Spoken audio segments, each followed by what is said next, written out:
বাঙালি হয়ে তুমি যদি রথের মেলায় গিয়ে আমাদের বকুলতলায় ভিড় জমেছে গানটার সাথে স্টোরি আর রিলই না বানালে, তাহলে তুমি কিসের বাঙালি? তো চলো শুরু করা যাক। দিনটা ছিল মঙ্গলবার। আমি আর উনি মিলে বেরিয়ে পড়েছিলাম রথের মেলা এক্সপ্লোর করব বলে। আর হ্যাঁ হ্যাঁ হ্যাঁ, সাথে কিন্তু কেনা আর খাওয়াটা ম্যান্ডেটরি। যেমন বলা তেমন কাজ। আমি কিন্তু মেলায় ঢুকে নিজের কাজ শুরু করে দিয়েছি। স্ট্রিট শপিং, অনলাইন শপিং তো আছেই, বাট মেলায় গিয়ে কেনাকাটা করার একটা আলাদাই আনন্দ। তো এই তো দেখো কি সুন্দর চেনটা, এটা যদি আমি না নিতাম তাহলে কি ভগবান আমাকে পাপ দিত না? তোমরাই বলো। এটা ছিলও যেন আমারই জন্য, মানে এক পিসই পড়েছিল, হুই না ইতনি সুন্দর যে সব মানিয়ে যায়। তো যাই হোক, তারপর চলে এসেছিলাম এই ঘুরন্তিটার সামনে, মানে নাগরদোলা, যেটা এবারেও চড়তে পারিনি, কারণ আমি যাকে নিয়ে গেছি সে তো চড়তে ভয়ই পায়। মুখে স্বীকার কিন্তু একদমই করবে না।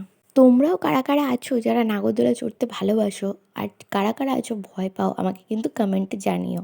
যতই ভাবি কেনাকাটা শেষ করে এবার খাবো, কিন্তু খাওয়া আর হয়ে ওঠে না। মানে যেখানেই কিছু না কিছু দেখি আবার দাঁড়িয়ে পড়ি। দেখো মোটা হয়ে যাচ্ছি বলে এবার দুজনে একটু কম খেলাম। তো চলো, আজকের জন্য এটুকুই। ভিডিওটা ভালো লাগলে একটা লাইক করে দিও।